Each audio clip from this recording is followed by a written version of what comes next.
बिस्मिल्लाहिर्रहमानिर्रहीम। Respected aspirants, अस्सलाम वालेकुम।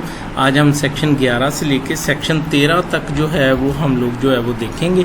सेक्शन 11 है power of the court to remove arbitrator or umpire in certain circumstances. ठीक है, ये इंपॉर्टेंट है from exam point of view. अच्छा, इसको ना 11 को 12 के साथ मिला के पढ़ना है। और सेक्शन 12 की हेडिंग देखें, वो क्या है, power of the court where arbitrator is removed or is authority revoked. यानी अगर सेक्शन 11 के तहत कोर्ट ने एक आर्बिट्रेटर को रिमूव कर दिया है तो 12 के तहत कोर्ट उसकी जगह पे नया बंदा जो है उसको क्या कर सकती है, कोर्ट वो जो ऐड करने का ऑर्डर कर सकती है। ठीक है, सेक्शन 11 है power to court to remove arbitrator or umpire in certain case circumstances. The court may on the application of any party to reference remove an arbitrator or umpire who fail to use all reasonable dispatch in entering on and proceeding with the reference and making an award. ठीक है, अच्छा इसको मैं explain करता हूँ। मैंने ना एक प्रेजेंटेशन में ये देखें। अच्छा, मे का मतलब क्या हुआ कि कोर्ट की डिस्क्रिशन है, लेकिन कोर्ट जो डिस्क्रिशन है that must be subject to judicial principles of natural justice. ठीक है, the court may on the application of any party, यानी जो सेक्शन 11 है इसकी पावर कैसे इन्वोक होगी, by moving an application to the court, by moving an application to the court by a party. ठीक है, अच्छा the court may on application of any party to the reference, यानी जो dispute में क्या है पार्टी है उसकी एप्लीकेशन के ऊपर कोर्ट क्या करेगी, remove an arbitrator or empire, एक आर्बिट्रेटर को या एम्पायर को रिमूव कर सकती है। आर्बिट्रेटर क्या है, जिसको पार्टीज अपॉइंट करती है, और एम्पायर क्या है, जिसको पार्टीज या अपॉइंटेड आर्बिट्रेटर जो हैं वो क्या करते हैं, वो अपॉइंट करते हैं। यूजुअली जहाँ पे ऑड नंबर ऑफ आर्बिट्रेटर होते हैं उसमें जो एक जो होता है या उनको जो इवन आर्बिट्रेटर्स होते हैं उनको करना पड़ता है एक एम्पायर अपॉइंट, क्योंकि अगर उनकी डिसीजन इवन हो जाए तो फिर एम्पायर उसका क्या करता है, डिसीजन करता है। ठीक है, अच्छा जी, who fail to use all reasonable dispatch in entering on and proceeding with the reference and making an award। अच्छा, अब इस चीज़ को समझने की ज़रूरत है। अब वो जो आर्बिट्रेटर या एम्पायर थे उनका काम क्या था, to use all reasonable dispatch in entering on। अच्छा, आपको याद है हमने पीछे कहीं पे ये पढ़ा था कि जो है जब आर्बिट्रेटर्स को मसलन अपॉइंट कर दिया जाएगा और उसके बाद वो क्या करना चाह रहे हैं, वो अपनी प्रोसीडिंग स्टार्ट करने जा रहे हैं, तो वो क्या करेंगे, वो नोटिस देंगे पार्टीज़ को कि आओ भी फ़लाँ डेट पे आपका एविडेंस होगा, फ़लाँ डेट पे आपको सुना जाएगा। तो ये है to use all reasonable dispatch in entering on, यानी उनका अगर कहीं पे ये काम था कि वो नोटिस करें, या फ़र्ज़ करें जहाँ पे आर्बिट्रेटर ने एम्पायर अपॉइंट करना है तो उन्होंने क्या करना है, पार्टीज़ को इसका नोटिस करना है कि भाई हम एम्पायर अपॉइंट करने जा रहे हैं, या किसी बंदे को नोटिस करना है कि हम आपको एम्पायर अपॉइंट कर रहे हैं। ठीक है, तो अच्छा ये चीज़ें हमने कहाँ पे पढ़ी थी, शेड्यूल 1 के अंदर हमने पढ़ी थी। अगर आपको याद हो शेड्यूल 1 में जो इम्प्लाइड कंडीशंस एग्रीमेंट में हमने जो थी ये चीज़ें पढ़ी थी। ये देखें, the arbitrator will make award within 4 months after entering on the reference or after having been called upon to act by notice in writing from any party with such extended, if the arbitrator have allowed the time to expire with making a award or to umpire a notice in writing stating they cannot agree। ये देखें, यहाँ पे उनकी एक जिम्मेदारी बन गई ना आर्बिट्रेटर की कि वो क्या करें, वो नोटिस करें किसको, कि वो एग्री नहीं कर रहे। तो ये यहाँ पे यही इसका मतलब है, fail to use all reasonable dispatch in entering on and proceeding with the reference, या उन्होंने उसको स्टार्ट ही नहीं किया, यानी डिस्प्यूट रेफरेंस को स्टार्ट ही नहीं किया, या उसके लिए जो अहम स्टेप्स थे वो ही नहीं लिए, या प्रोसीडिंग्स उन्होंने प्रॉपरली नहीं की। ठीक है, और या उन्होंने प्रोसीडिंग तो स्टार्ट कर ली है लेकिन उन्होंने डिसीजन नहीं दिया। अवार्ड का मतलब डिसीजन था ना। ठीक है, तो फिर क्या होगा, कोर्ट किसी भी पार्टी के एप्लीकेशन के ऊपर क्या करेगी, उनको रिमूव कर सकेगी। तो ये आ जाएगा, यानी आपको पेपर में क्वेश्चन ऐसे आ सकता है कि what are the grounds for removal of an arbitrator or umpire by the court. तो उसका जो पहला जो उसकी ग्राउंड है वो ये है, और मैंने इसको जो है वो इस तरह से इसकी हेडिंग बना के लिखा है रिमूवल फॉर डिले ना, कि एक तरह से वो डिले कर रहे हैं कि जो उनकी जिम्मेदारी थी उसको वो पूरे नहीं कर रहा, the court may on application. तो ये आ गया। अब मैंने इसकी एक इलस्ट्रेशन भी लिखी है, वो कहता है if an arbitrator takes an unreasonable part of time such as several month to schedule the first hearing without valid justification a party may apply to the court for removal of the arbitrator. अच्छा, ये section 11 sub section 1 को section 11 sub section 4 के साथ मिला के पढ़ना है, proceeding with reference. For the purpose of this section the expression proceeding with the reference include in case where reference to the umpire becomes necessary giving notice of the fact to the party and to the umpire. जहाँ पे arbitrator ने umpires को notice देना था तो उसको कहेंगे proceeding with the reference. तो ये था सबसे पहली ग्राउंड थी इसकी।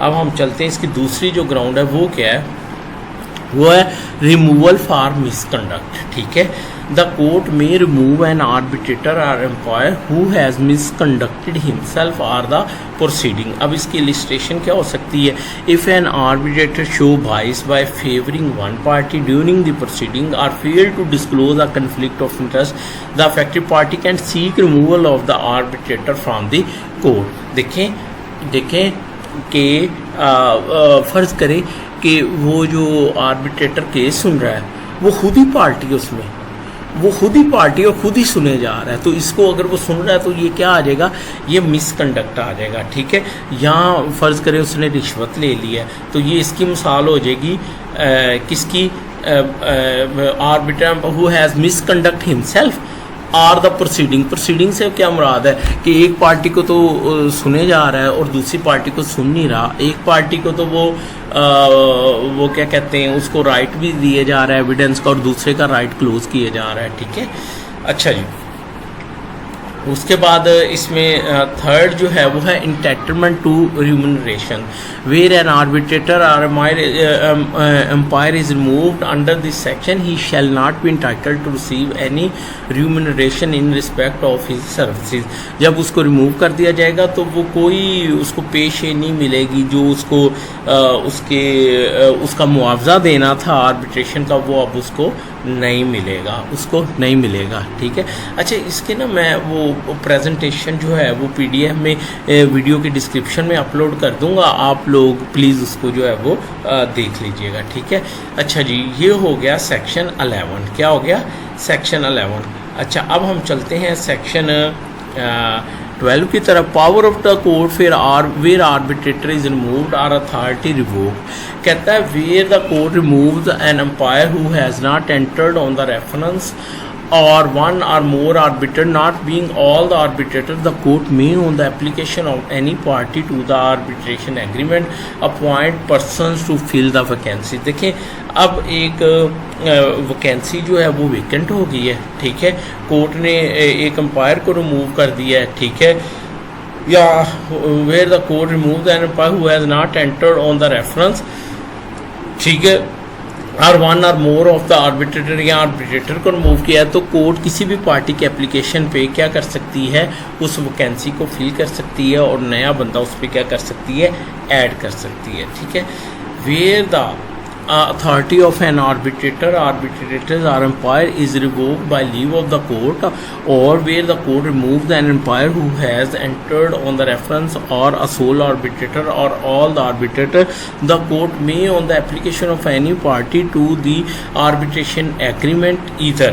अच्छा, अब दूसरी क्या है जी, दूसरी क्या है कोर्ट ग्राउंड है जहाँ कोर्ट कर सकता है, वो क्या है कि जहाँ पे आर्बिट्रेटर या एम्पायर जो हैं उनकी अथॉरिटी को अंडू कर दिया गया है। ठीक है, या उनको क्या कर दिया गया है, where the court remove an umpire, या कोर्ट ने रिमूव कर दिया किसी एम्पायर को जो कोई किसी रेफरेंस में एंटर हुआ था, या किसी सोल आर्बिट्रेटर को रिमूव कर दिया है या सारे आर्बिट्रेटर को रिमूव कर दिया है। तो अब कोर्ट ने क्या करना है, किसी भी पार्टी के एप्लीकेशन पे क्या करना है, appoint a person to act as sole arbitrator in place of the person or persons displace. उन जो रिमूव हुए हैं या जिनकी अथॉरिटी रिवोक हुई है उनकी जगह पे नया सोल आर्बिट्रेटर अपॉइंट कर सकती है वो, ठीक है। और order that the arbitration agreement shall cease to have effect with respect to the difference referred, या कोर्ट कह सकती है कि ये आर्बिट्रेशन एग्रीमेंट ही ख़त्म हो गया है, अब इसमें मज़ीद अपॉइंट करने की ज़रूरत नहीं है, अब ये पार्टी अपना इशू जो है वो आर्बिट्रेशन के बजाय कोर्ट के थ्रू जो है उसको क्या करवा लें, वो सॉल्व करवा लें। अच्छा, सब सेक्शन 1 और 2 में फ़र्क समझे। जो सब सेक्शन 1 है उसमें सारे आर्बिट्रेटर रिमूव नहीं हुए, तो उसमें कोर्ट के पास सिर्फ एक ऑप्शन है कि क्या करे कि वो नया आर्बिट्रेटर अपॉइंट कर दे। लेकिन जहाँ पे सारे आर्बिट्रेटर जो हैं वो क्या हो गए हैं, ऑल आर्बिट्रेटर जो है वो रिमूव हो गए हैं या उनकी अथॉरिटी हो गई है, तो फिर कोर्ट के पास दो ऑप्शन है, क्या, या नया बंदा अपॉइंट कर दे या सोल आर्बिट्रेटर अपॉइंट कर दे, या कोर्ट क्या करे कि वो एग्रीमेंट ही ख़त्म कर दे। सब सेक्शन 3 है, a person appointed under this section as an arbitrator or umpire shall have the like power to act in the reference and to make an award as if he had been appointed in according with the arbitration agreement. तो court appointed arbitrator का decision भी उसी तरह binding होगा जैसे parties की consent के साथ एक आर्बिट्रेटर या एम्पायर ने डिसीजन जो है वो दिया होगा। सेक्शन 13 है, पावर ऑफ द आर्बिट्रेटर। अब आर्बिट्रेटर की power The arbitrator or umpire shall, unless a different intention is expressed in the agreement, have power to administer oath to the parties and witnesses appearing, ठीक है। और जैसे एक जज है वो क्या कर सकता है, पार्टियों से ओथ ले सकता है, उनके गुहान को तलब कर सकता है, उनको क्रॉस करवा सकता है। तो यही पावर जो है वो किसकी है, एक आर्बिट्रेटर की है। लेकिन आपने QSO में पढ़ा होगा, QSO का मेरे ख्याल सेक्शन 1 ही है जिसमें ये है कि आर्बिट्रेशन प्रोसीडिंग के ऊपर QSO अप्लाई नहीं करेगा, ठीक है। अच्छा जी, number 2, state a special case for the opinion of the court on any question of law involved, or state the award wholly or part in the form of special case of such question for the opinion of the court। अच्छा जी, दूसरी उसकी power क्या है कि जहाँ पे उसके सामने वो समझता है कि ये एक ऐसा स्पेशल केस है जिस पे वो क्या किया जा सकता है, कोर्ट से ओपिनियन लिया जा सकता है कि बता दें कि इसका जो है वो क्या करना है। फ़र्ज़ करें कि वो आर्बिट्रेटर ये समझता है कि इस केस में रेस जुडिकाटा अप्लाई करना है या नहीं करना, यानी पहले इनका फाइनली ये डिसीजन हुआ था और ये फिर आ गए हैं, तो अब वो क्या करेगा, अगर वो कंफ्यूज है तो वो कोर्ट से रिक्वेस्ट करेगा कि मुझे इसके ऊपर गाइड करें कि क्या इसमें रेस जुडिकाटा अप्लाई करता है, ठीक है। और अच्छा वे state a special case for the opinion of the court on any question of law involved, or state the award wholly or in the form of a special case of such question, or state the award wholly or part in the form of special case of such question for the opinion of the court। या जहाँ पे वो decision जो है, अपना decision जो करना चाह रहा है उसके ऊपर वो कोर्ट के से क्या करना चाह रहा है, पूरे डिसीजन के ऊपर या उसके किसी पार्ट के ऊपर वो क्या करना चाह रहा है, वो कोर्ट का ओपिनियन लेना चाहता है, तो वो उसके लिए क्या कर सकता है कि वो कोर्ट को वो रेफ़र कर सकता है, ठीक है। ये 13 हम पढ़ रहे थे। और एडमिनिस्ट्रेटिव टू ओथ, ये तो state a special clause for opinion of the court on any question of law and state the award wholly और पार्ट, ये part in the form of special case of such question for the opinion of the court, यानी award के हवाले से या otherwise वो court से क्या कर सकता है, ओपिनियन मांग सकता है, ठीक है।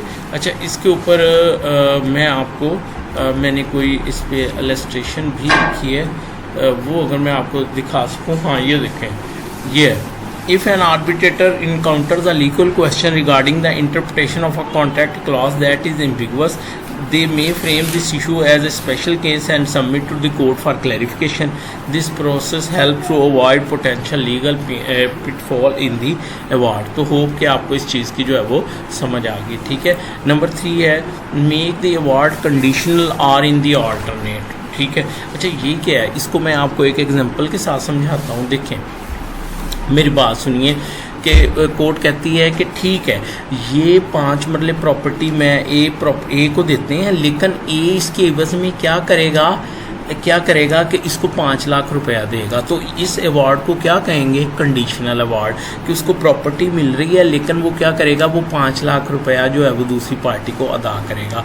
अच्छा, इन अल्टरनेट क्या है, जैसे आपने देखा है वो समान जहेज के दावे में लिखा जाता है कि वो समान जहेज की इंटाइटल्ड है या इन अल्टरनेट इतने पैसों की इंटाइटल्ड है। तो यही यहाँ पे है कि कोर्ट ये कह दे कि भाई वो उसको 5 मरले प्रॉपर्टी दे या उसके इवज जो है उसको इतने पैसे दे, तो इसको कहेंगे decision in award in alternate. Hope you got my point, ठीक है। अच्छा, उसके बाद है D, correct in any award any clerical mistake आ रहा है rising from any accidental slip or omission. इसको तो एक्सप्लेन करने की जो है वो ज़रूरत नहीं है, ठीक है। ये देखें, if an arbitrator issue an award stating that a party is to pay sum of rupees इतना बट एक्सीडेंटली राइट इतना ड्यू टू अ टाइपोग्राफिकल में, the arbitrator can correct this mistake to reflect the intended amount, this correct maintain the integrity of the award. Hope you got my point. अच्छा जी, आखिरी है administer to any party to the arbitration such interrogatories as may in the opinion of the arbitrator or umpire be necessary. ये क्या चीज़ है, ये है कि वो क्वेश्चन आंसर के फॉर्म में क्वेश्चन दिए जाएंगे किसी की पार्टी को और वो उसका जवाब जो है वो सबमिट करवाएगा और उसकी बुनियाद पे वो क्या करेंगे, फैसला करेंगे। इसके ऊपर हमारा सीपीसी का लेक्चर भी है ऑर्डर 11 के ऊपर इंटेरोगेटरीज का। एनी हाउ, तो ये था सेक्शन जो था वो 13 था। मुझे अपनी दुआओं में याद रखिएगा। Thank you so much. अल्लाह हाफिज़।